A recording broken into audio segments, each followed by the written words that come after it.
अभी हम आ चुके हैं बरौली विधानसभा में और हमारे साथ दिलीप सिंह जी हैं जो अभी वर्तमान में जिलाध्यक्ष हैं और बरौली विधानसभा से आरजेडी के प्रत्याशी के रूप में नामित हैं। इनसे जानने का प्रयास करेंगे कि क्या है यहाँ के माहौल है। स्वागत है सर। बहुत बहुत धन्यवाद आपके चैनल के माध्यम से आदाब सलाम। इस बार आप बरौली विधानसभा से चुनाव लड़ रहे हैं, क्या लग रहा है यहाँ के माहौल क्या है सर? देखिए माहौल तो जो है अपार जन समर्थन मिल रहा है, लोगों का प्यार मिल रहा है और निश्चित रूप से यह एक बदलाव का, एक बेहतर बरौली का, एक विकसित बरौली, एक शिक्षित बरौली, जो पलायन मुक्त बरौली हो, बाढ़ मुक्त बरौली हो, इसके लिए युवा से लेकर महिलाओं से लेकर जो प्रिविजन है, गार्जियन है, अभिभावक हैं, सभी लोग अब की बार पूरी मुस्तैदी के साथ, चाहे किसी जाति धर्म समुदाय संप्रदाय के हो, सभी लोग पूरी मुस्तैदी के साथ अब की बार परिवर्तन के लिए, बिहार में भी परिवर्तन के लिए, जिसका शुरुआत बरौली से होगा, बिहार में भी तेजस्वी जी का सरकार बनेगा, सभी घर में सरकारी नौकरी होगी, युवाओं के हाथ में रोजगार। इस बार बरौली की जनता आपको मौका दे रहा है, खास काम आप क्या क्या करेगा बरौली के लिए? पहला काम तो ये है कि यहाँ पे औद्योगिक क्षेत्र का स्थापना होगा। जब औद्योगिक क्षेत्र का स्थापना होगा तो निश्चित रूप से वहाँ बाहरी निवेश आएगा। निवेश आने के बाद 100-200 फैक्ट्री खुलेगा। जब 100-200 फैक्ट्री खुलेगा तो सब फैक्ट्रियों में 200-400 लोग काम करते हैं। तो लोगों को पलायन से मुक्त करने के लिए बरौली में औद्योगिक क्षेत्र की स्थापना होगी, ताकि यहाँ के लोगों को नौकरी रोजगार ही मिले।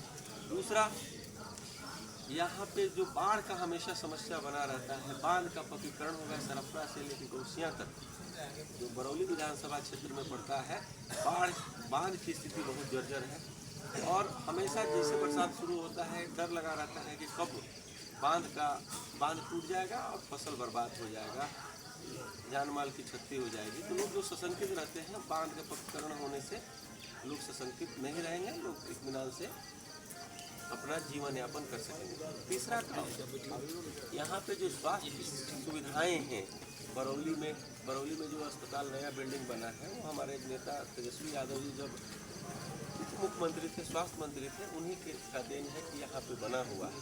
तो उस समय, लेकिन अभी जो वर्तमान स्थिति है, माझा हुआ या बरौली हुआ, दोनों जगह पे चाहे जो भी छोटे छोटे स्वास्थ्य केंद्र हैं, वहाँ पे डॉक्टरों की स्थिति बेहतर नहीं है, वहाँ पे जो सुविधाएं हैं वो नहीं है, लापरवाही, निश्चित रूप से लापरवाही होता है और जो भी मरीज जाते हैं उनको सीधा रेफर कर दिया जाता है। तो यह प्राथमिकता में होगा कि बेहतर स्वास्थ्य सुविधाएं मिले।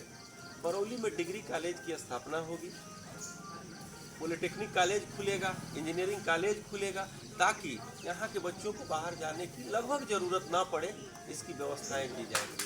अगला, गोपालगंज में यूनिवर्सिटी का स्थापना होगा। अभी जेपी यूनिवर्सिटी जो छपरा में है, उसी से लिंक करके यहाँ के जो कॉलेजेस हैं उन्हीं के अंतर्गत आते हैं, जिससे और सत्र भी लगभग 6 साल में ग्रेजुएशन हो रहा है, जो छात्रों के भविष्य के साथ खिलवाड़ है।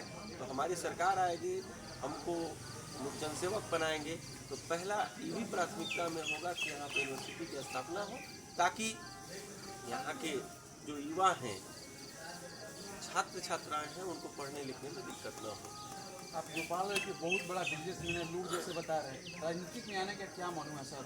क्या या यहाँ सुख भोगने आए कि जनता का सेवा करने के लिए आए हैं? अब मेरे उठा के देख लीजिएगा, अपने मुंह से हम क्या बोले हैं।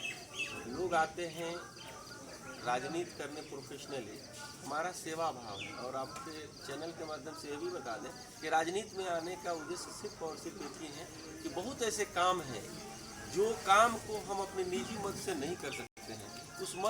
उस काम को करने के लिए, उस विकास को करने के लिए, उस धरती को कुछ देने के लिए राजनीति में आना, सदन में जाना बहुत जरूरी होता है। जैसे बांध का पक्कीकरण हम अपने निजी मद से नहीं कर सकते हैं, उसके लिए जब सदन में जाएंगे तभी उसकी आवाज़ उठाएंगे।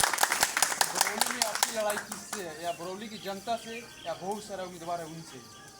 बरौली की लड़ाई, यहाँ महंगाई है, बेरोजगारी है, जो पलायन है, जो यहाँ समस्याएं हैं, स्वास्थ्य सुविधा है, शिक्षा की कुव्यवस्था है, बांध का जो बाढ़ की स्थिति है, उससे लड़ाई है, बाकी यहाँ किसी से लड़ाई नहीं। बरौली में लोग कह रहे हैं कि बैकुंठपुर से अभी पूर्व विधायक गए हैं मनजीत सिंह जी, उनको लोग मौका दे रहा है कि आपको दे रहा है जो जन स्वराज से है, क्या लग रहा है आपको लोग मौका देगा बरौली जनता? ये हम थोड़े बताएंगे, वो तो मेरे साथ चल रहा है, जनसैलाब बताएगा, लोग बताएंगे। लेकिन आप जनसंपर्क डेली करें, आपको तो पता होगा कि क्या माहौल है इस बरौली का। सबको पता है और यह 6 तारीख को पता चलेगा कि कौन क्या है। और अभी कुछ लोग हैं जो गाली देने और दिलाने का काम कर रहे हैं, तरह तरह की भाषा का उपयोग कर रहे हैं जिसको हम नहीं कर सकते हैं। तो यह कहीं न कहीं हताशा का संकेत है कि उनके अंदर हताशा है। आदमी किसी को गाली कब देता है? और हम कहेंगे कि गाली देने में इतना ही लोग एक्सपर्ट हैं कि किसी को जो कहना है वो कहने के लिए एकदम आतुर हैं। तो इसका जवाब, इस गाली का जवाब आम लोग उनको देगा। और गाली देने और दिलाने का जो काम और जो सभ्यता कर रहे हैं वो कहीं से भी जायज़ नहीं है। मर्यादित भाषा का प्रयोग करना चाहिए।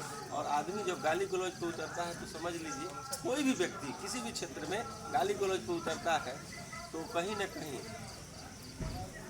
उसको हताशा रहता है, हताशा का संकेत है। कुछ लोग कह रहे हैं कि आप वो बिजनेसमैन हैं, उनको राजनीति में नहीं आना चाहिए। तो हम आपके चैनल के माध्यम से बताते हैं कि एक व्यापारी ही एक व्यापारी का दुख दर्द समझ सकता है।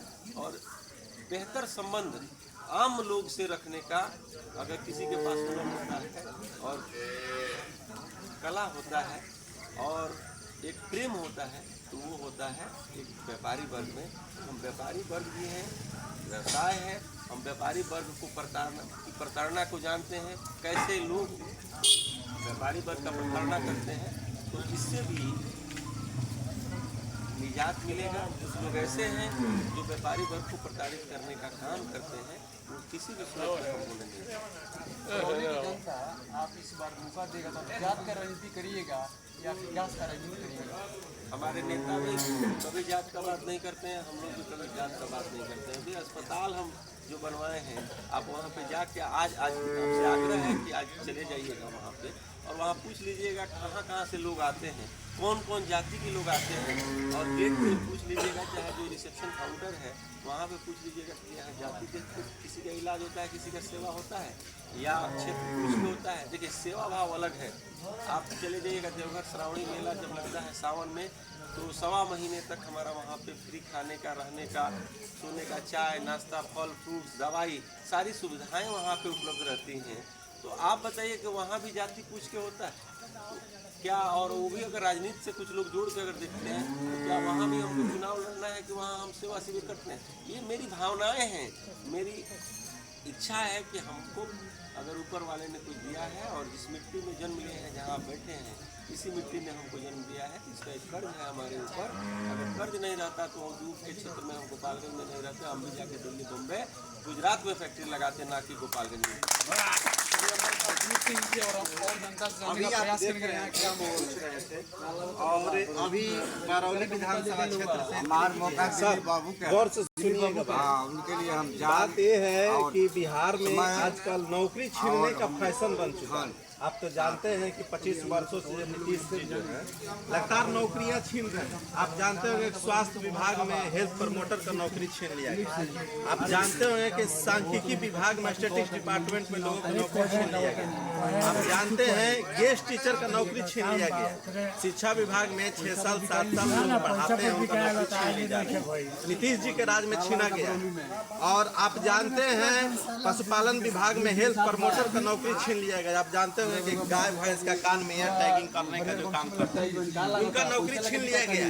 आप जानते हैं कि अमीन का नौकरी छीन लिया है। क्या लोग कहते तो लोग को बुला के लिए जी है हर एक स्टेट पे जाके कह रहे हैं कि हम 3 करोड़ लोगों को रोजगार देंगे और नीतीश जी कह रहे हैं 1 करोड़ लोगों को रोजगार देंगे और जन स्वराज कह रहा है जिनका नौकरी छीन लिया गया उनको वापस कर देंगे। आपकी मानसिकता क्या है, आपकी क्या सोच है? जिन लोगों को नौकरी छीना गया है उनकी नौकरी कैसे आप वापस कीजिएगा कि जुमलाबाजी होगी? कौन छीनता है यह पूरा लोग जानता है। और जो छात्र हैं जो नौकरी मांगने जाते हैं तो लाठी बरसाने का काम या लाठी चार्ज किया जा रहा है पटना में, खुलेआम लाठी तंत्र बन चुका है। खुलेआम लाठी बरसाने का जो काम इस सरकार के द्वारा, इस निकम्मी सरकार के द्वारा किया जाता है, पूरा बिहार में जोर गई बा ये जी ना परिवर्तन होते रहे ना ना ना ना ट्रेन जोर गई इसके अलावा भी आप बिहार में महागठबंधन के सरकार बनी।